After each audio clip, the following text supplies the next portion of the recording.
This is not an American president. An American president is somebody who has reverence for the American experiment, who has reverence for the Constitution, who has reverence for the process and for the American people. Donald Trump had made it clear that he wouldn't have accepted the results of the election had he not won. He had made it very clear that he had more reverence for the Russian leader than for the previous American president. This is not a man who respected the Constitution, that respected the American people unless they voted for him. We knew what was coming.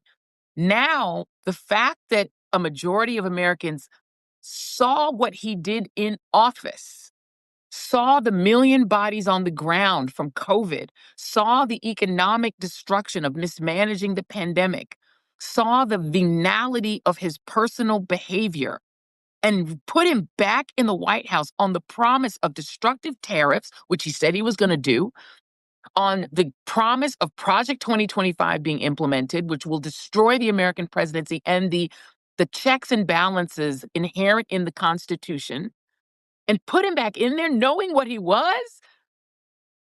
Holy hell! The destruction of the East Wing is a metaphor for what this man, this venal character, is promised to do to the American experiment and is doing to it. I am horrified.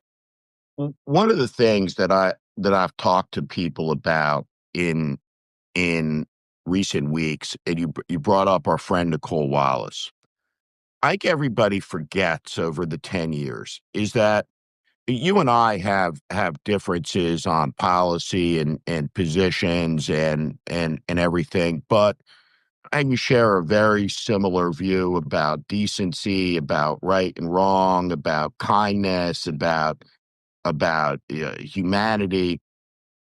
When Donald Trump came down the escalator, we all had the same position on Trump. Didn't matter if you were Republican or Democrat. There were no Republicans, zero, outside of the people that were over at Trump Tower who were for Donald Trump. And so 10 years later, you look at the line that everyone you had ever worked with stood on. And I'm like, wow, you got Nicole Wallace, you got Adam Kitsanger, maybe 10 of us. And then I watch a Barry Weiss as she's taking off at CBS says, well, what we got to do here is we got to get Scott Jennings over here.